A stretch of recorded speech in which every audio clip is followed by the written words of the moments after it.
Timu ya airetu ya fegi ya KCB ni wahotani a mwaka uyu rigini ya mufira wa volleyball thutha wao kũhota ahotani mwaka muthiru KPC na seti 3-1 hwaini uyu kiharo-ini gia Kasarani. KCB aria manjiriirie na kuhotwo seti ya mbere macokeririe muthako-ini na kwandikithio hotani uyu thutha wa gukorwo heho-ini kwa ihinda ria mĩaka 15. Kenya Prisons nao neo matirihete ngucanio ici mari a gatatu na pointi 4 na timu ya DCI mari na a muthia kuona matina hota ngucanio oro na imwe.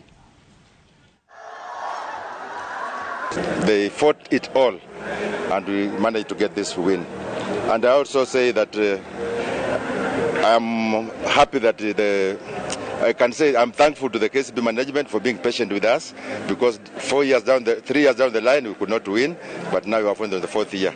So they have been patient with us and they are given this platform to bring this trophy back home. KCB has waited for so long, so we came all of us with one target to win the championship. So I kept promising my girls and telling them that our target is still there, we are still on course, we should not give up at any point, no matter the situation, whether the opponents are ahead of us, we should not give up. Nilipata wenzangu hapo wenye walitoka last year shule, but nimekuja suddenly nimejoin nikakuwa first team KCB.